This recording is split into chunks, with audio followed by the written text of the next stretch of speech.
Hey, Keith. Hey, I got a question for you. shoot.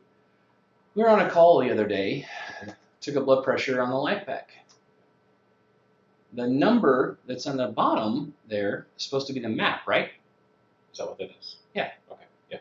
So we figured it manually, Mm-hmm. the map, using the formula that's in the protocol book, and it was Calculator? different. Yeah, with a calculator. Okay. And it was different. Why do you think that is?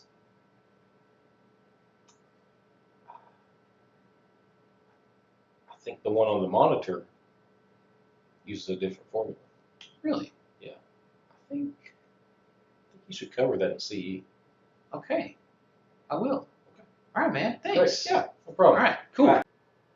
All right, here we are back again. Had this come through on the request hotline for AAA and sepsis. So both of these, again, very brief. I'll keep my opinions minimal. There is a couple spots that I will interject my opinions, and again, you can do with that what you want.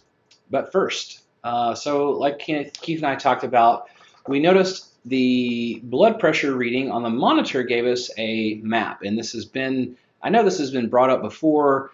People have said that's wrong. So I started looking into it a little bit more to try to get a better definitive answer. So looking through the information that's in the monitor manual, figured it out. We took a sample of all the guys here at the station. We took everyone's blood pressure and the map that was calculated on the life pack versus the map that was calculated with a calculator. And you can see they're a little bit different. What I found was kind of interesting is look at the first one, and you've got a difference of about 6.3 to be exact. The next one, those two blood pressures are pretty close, and you've got a difference of 4.3. But then the next one, there's a difference of 1. So none of that made any sense to me, and then I started looking it up, and I figured out why. So this is going to be more than you ever wanted to know about blood pressures, but I figured I would explain it so everybody would have an understanding of why they're different. So the LifePak 15 uses the oscillometric measurement technique. So what does that mean exactly, Jason? Who cares? You're using big, dumb words, right? So this picture is the best representation that I could find. This here is an auscultated systolic. So this is when you listen with your stethoscope. This is an auscultated diastolic. So your blood pressure that you're listening to on the same patient at the same time is 141/78. So when you put the blood pressure cuff on from the monitor, it doesn't have a little ear built into that blood pressure cuff. It goes based on the amplitude of the pressure of the vessel and what it's doing when you're taking that blood pressure. So you're going to have a systolic pressure of 145, so it's just a little bit higher, and a diastolic pressure of about 80. So that's why you have a little bit of a difference on your map. This oscillometric mean is 106, where if you were to calculate the map based on these two numbers using the formula that we all know, then that's why they're different. I really don't have an opinion as to which one is better.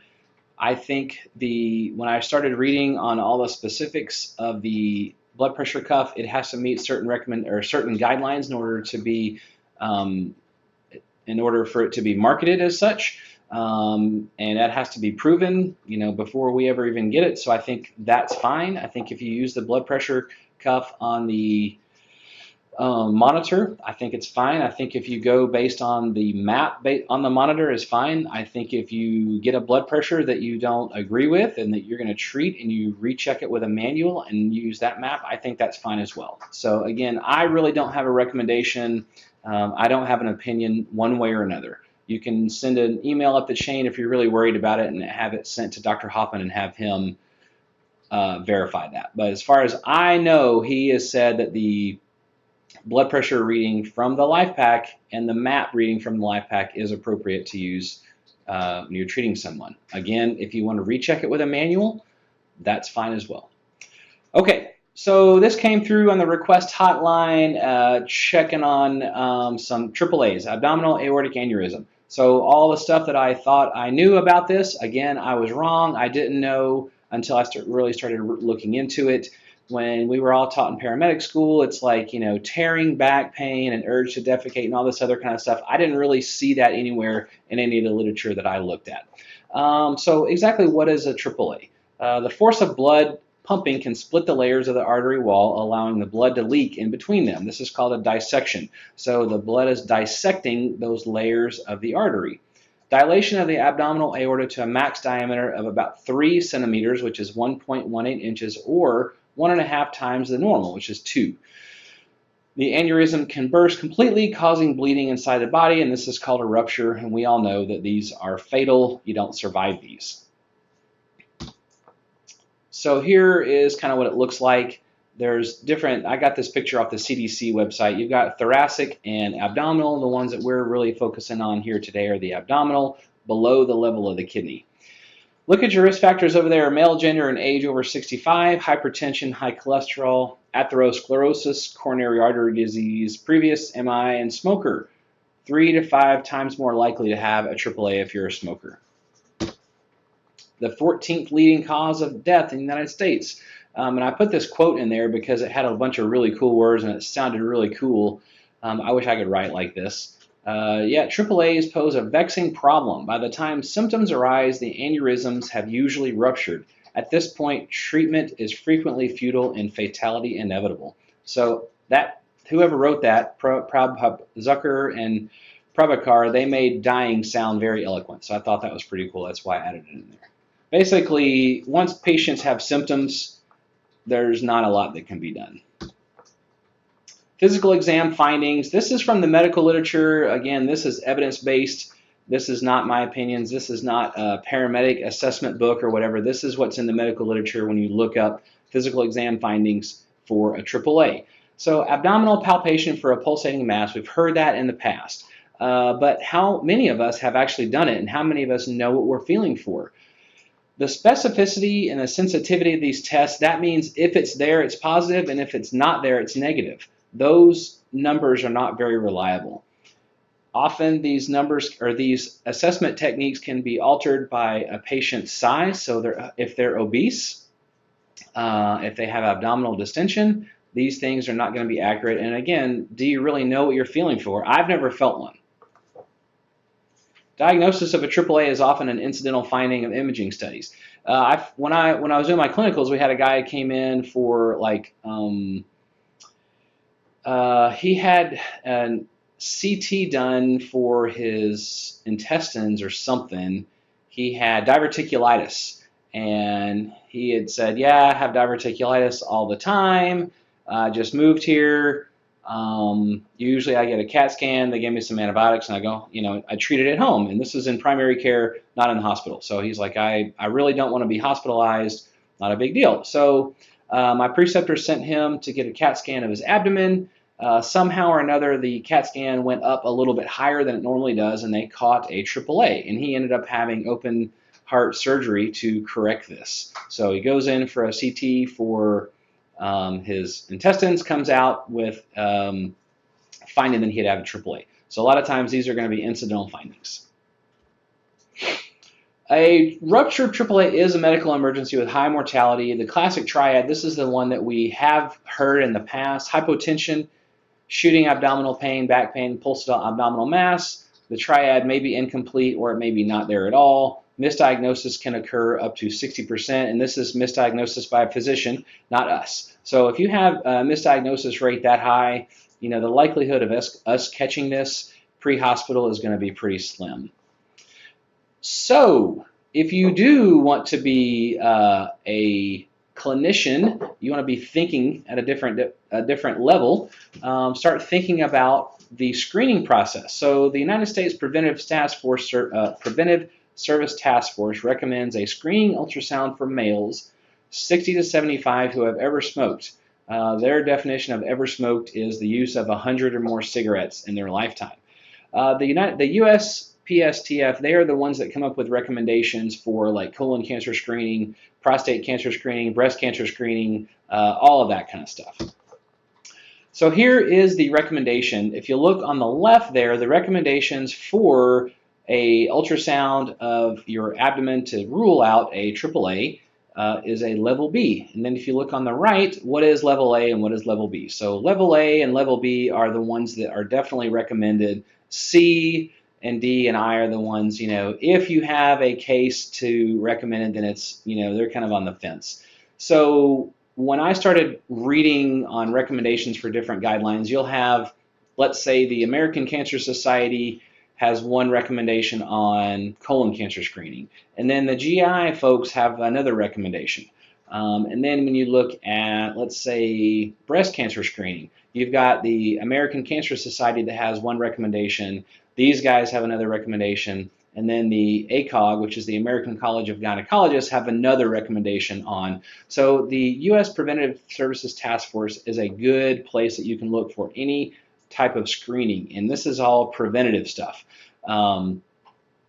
This is why I included it. It's kind of a generalized, they take a consensus of everything. And the other thing is this is usually what's accepted by insurance. So I looked on the Medicare website, and if you meet the recommendations for this, so if you're a male 65 to 75 and you have ever smoked, you can get a one-time screening ultrasound done at no cost.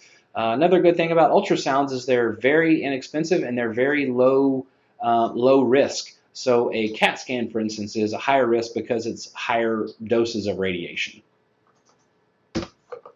So again, I don't think we are going to pick up a AAA in the field.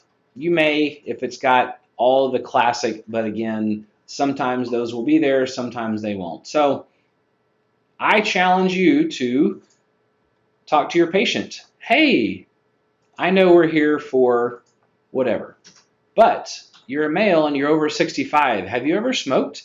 Hey, once you get, after you get out of the hospital or whatever, hey, sometime in the next month, talk to your primary and see if you've ever had a ultrasound done of your abdomen to rule out, to screen for a AAA. So that's my challenge to you. All right, so that's it for AAA. Here are my references. Again, if you would like any of these, let me know and I can send them to you. So the next one, sepsis. Sepsis just got easier. Again, this was brought to me on the what did I call it earlier? The request hotline to go over sepsis. I know we've gone over this in the past. I think it's always good to go over because I think it's relatively new for EMS for us to be looking for this thing. I don't remember in paramedic school ever going over this, and I don't remember ever knowing what sepsis was until I worked in the hospital. And then I realized how bad it is and how many people get sepsis that actually die. So luckily for us in 2016, sepsis got even easier. It used to be SIRS and sepsis and severe sepsis and septic shock, and it had to have one or more criteria, white count, this or that, or a fever, or respirations, or blah, blah, blah, whatever. Well, now it just got a lot easier. Now it's just sepsis and septic shock. Pretty easy. So this next quote here I got from the actual sepsis guidelines. Sepsis is a life-threatening organ dysfunction caused by a dysregulated host response to infection. Sepsis and septic shock are major healthcare problems affecting millions of people around the world each year and killing as many as 1 in 4 and often more. Septic shock is a subset of sepsis with circulatory and cellular metabolic dysfunction associated with a higher risk of mortality. Pretty straightforward. So stats. Love statistics. 750,000 individuals diagnosed annually. Mortality rate is close to 30%, so a third, which is pretty staggering. Annual healthcare costs of $17 billion. That's something now that we really are trying to pay attention to, is how much does healthcare cost? It's expensive. Another thing is these patients are sick. Most of them are going to arrive via EMS. That's something I had never thought about until I read this article and started doing research for this presentation, is these sick patients that end up in the ICU most of the time are going to be brought in by us. We in EMS are seeing more patients with sepsis than we are MI or stroke. So I think this is important for us to go over and kind of brush up on it a little bit. So recognition, again, very important. Accelerated time to recognition and definitive treatment has been shown to significantly improve outcomes, and accordingly, A national campaign to develop, endorse, and implement corresponding practice guidelines appears to have reduced mortality among patients with sepsis in hospital setting across the country. So, I don't know if it's on purpose or it's just how I am, but I really think that getting patients to definitive care as soon as we can is really important. All right, so here's our sepsis guideline, or here's our sepsis protocol. And if you read this protocol and you read it's called Surviving Sepsis Campaign, they're the ones that came up with the recommendations for treating sepsis. You'll see that ours is based pretty much off of that. There are limited pre-hospital capabilities in the management of sepsis because there's nothing that we can do for them. We can give them fluids, and that's the best thing that we can do. I don't know if you guys remember, but Dr. Olson came in one time and she spoke to us in CE, and she said the most important thing that we can do for a septic patient is give them as much IV fluids as we can in between wherever they are and get to the hospital. Because when they roll in the door, that's what they're going to do, is they're going to load them up on fluids.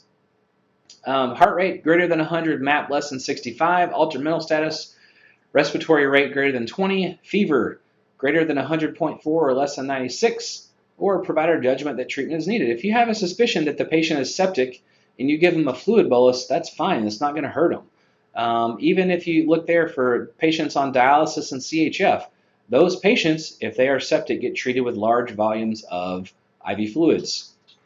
You can take it off, give them some Lasix, put them on dialysis. You can get that fluid off. Don't hesitate to pull the trigger on giving these patients IV fluids. In the severely hypotensive, consider early pressors if no improvement after initial bolus. So I think we still are encouraged to do an initial fluid bolus and see where we are. Then you can hit them with norepi. So this is I'm going to go into my opinion speech here. A lot of people are hesitant to give norepi. They say, well, once you give them norepi, then Levophed, leave them dead, your arms and legs are going to start falling off. And I think, personally, if you have a patient in the ICU that's on norepi for days and days and days, then you may have some issues with some distal circulation. In our setting, if we give them a large fluid bolus and we have time to start them on a Levophed drip, we are not going to cause that much damage. Would be willing to bet we're not going to cause any damage. Patients who are septic have decreased circulation anyways. We're trying to increase circulation to the vital organs, the kidneys being one of the big ones, kidney, heart, lungs, brain. And the alternative is if they die, but their limbs are intact, it's kind of a risk versus benefit to me. I think if we start this on somebody, we get them to the hospital, and the hospital staff decides to stop it, that's fine. In 30 minutes, we're not going to cause any permanent damage. So don't be hesitant to pull the trigger on giving them a norepi infusion. Sepsis alert. Persistent end-tidal CO2 less than 26 and above symptoms is highly suggestive of sepsis. The early use of IV fluids as well as notification of the receiving hospital is recommended. So these patients are usually going to go to the ICU, giving them a heads up. We'll let them know, hey, we've got a patient coming in that is going to need extensive blood work. They're going to need, probably going to need an ICU bed. So giving them that heads up, and I think this is kind of it goes along with early recognition or early notification, just like with MI and stroke. Give the hospital a heads up, let them know that we've got a septic patient coming in. Don't forget about risk factors that makes this thing worse. Your elderly patient with all remember metabolic syndrome. If they have hypertension, diabetes, high cholesterol, obesity, and they're a smoker, are they going to do better or worse than a 24-year-old? They are definitely going to do worse. That top patient there seems to be, when I worked in the ICU at Allen, that's a very small ICU, and the number of patients that we saw with sepsis, they almost always fit this hypertension, obesity, diabetes. That was almost a no-brainer. These folks would have that. Okay, so this is what the ER does when we drop them off. So this, you'll see here at the bottom, Surviving Sepsis. This is the guideline that was written for dealing with sepsis. The first thing that these 5 things have to be done by the hospital within 1 hour.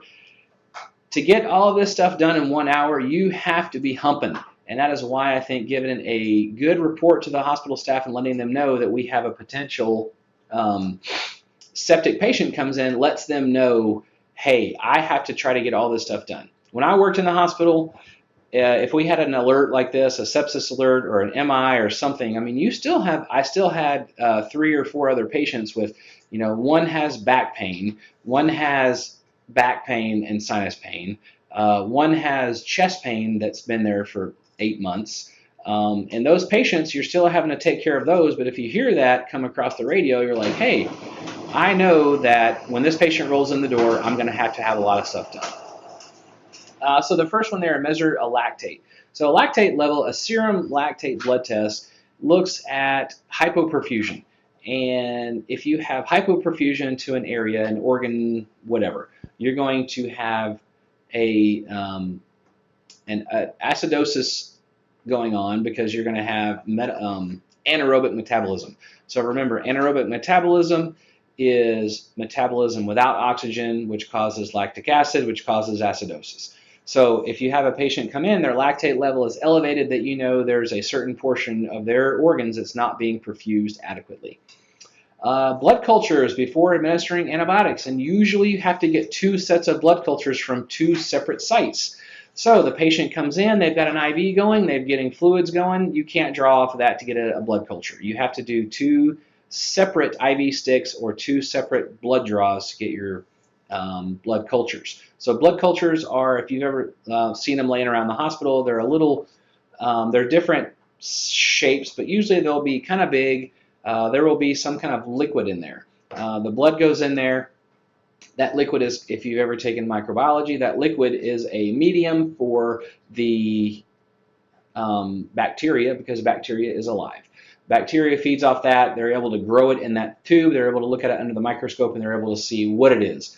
Based on what it is, then you're able to dial in exactly what kind of antibiotics are needed. So this is one of the things in the hospital, that if you give antibiotics to a patient before you give them blood cultures, then you're going to take a hit from CMS, or you're going to take a hit from somebody. This is like a reportable, like falls or whatever, are really a big deal in the hospital. Well, if you give antibiotics to a patient in the hospital before getting a blood culture, there's something you need to tell someone. You need to let them know, and you're going to get dinged. Rapid administration of crystalloid fluid or for hypotension or a lactate greater than 4, and then apply vasopressors if hypotensive during or after fluid resuscitation to maintain a MAP of greater than 65. Remeasure the lactate if initial lactate is elevated. So again, when the patient hits the hospital, this is all the stuff that has to be done in 1 hour. So this is really humping. If we have that IV fluid going, that's one less thing that has to be done. So Jason, what do you think about measuring lactates in the pre-hospital setting? Well, guess what? Somebody already did it. These guys here did a pilot study, and a pilot study is a small-scale study to see if it's worth doing a large-scale study. So my understanding is, when I read this article, there is a type of device which is similar to a glucometer, which athletes use to measure lactic acid, basically from the buildup of lactic acid in their muscles. And you do basically a little finger stick, and it gives you a lactate level based on that. So these folks, this was in Minneapolis, I think. Yeah, I think this study was done in Minneapolis. So the patients that were enrolled, if they met the criteria. So if they met those criteria, heart rate greater than 90, respirations greater than 20, or temp less than 36 or greater than 38, then they were enrolled in the study. They found the values in the field were not diagnostically accurate and could not warrant a sepsis alert based on EMS assessment. So there were 13 patients that had a lactate greater than 4. Of those, only 2 had a lactate elevated greater than 4 when they hit the hospital. So there's too much difference there. Those results that they were getting were not accurate. And again, this is why you do a pilot study. You say, okay, we're going to do a small number of patients, and we're going to see if it's worth ramping this up and doing it. So they found out that it's not worth it.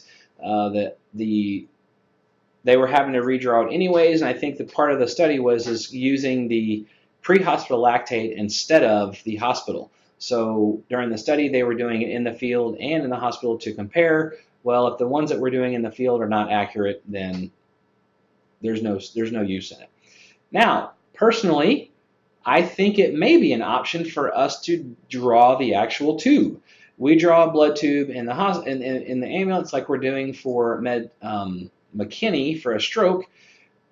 A gray top tube, draw it up, put it on ice. As soon as we walk in the door, we hand that off to the lab. They get it going. That way the specimen is ran by the lab.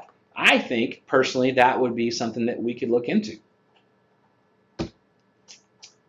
Something else, antibiotic use in the pre-hospital setting. Should we do that? Again, this is my opinion. I don't think that's a good idea. Remember the bundle that we talked about. We cannot give patients antibiotics until you've done 2 sets of blood cultures. If you give patients antibiotics pre-hospital before they get a blood culture, any blood culture that's drawn after that is not going to be accurate. So I think early recognition, IV fluids, getting them to the hospital, I think those should be our main things that we should look at. All right, that's all I got for you. Again, I tried to keep this concise. I tried to keep it to the basics, the stuff that everybody wanted to know. Please, please, please keep the requests coming. I really, really, really enjoyed doing this, and I will see y'all next time.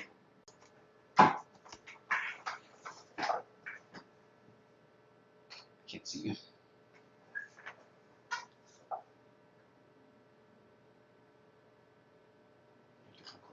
Let me go back a little bit. Go back up. There's a wide angle on this thing. Nope. I gotta come out a little bit. Is that better? Okay, you ready? So we're gonna go. Come a little This is closer. why I'm looking around. Mhm.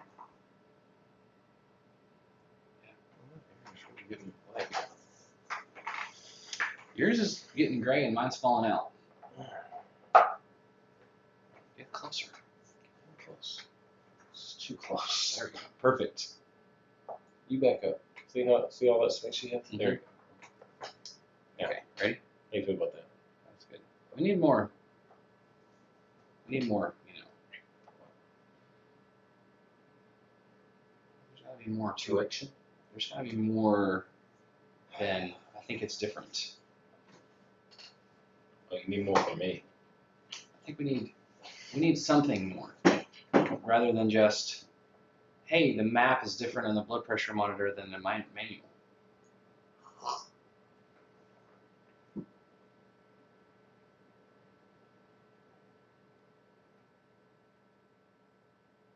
We got Well, it doesn't have to be the manual. So, you took the blood pressure. I figured the map was this. oh, that's good. Oh, I Yeah. figured the map was that. Yeah. You should say, and He's then you right. go, you should cover that in CE. Okay. What do you think? Yeah, I like that.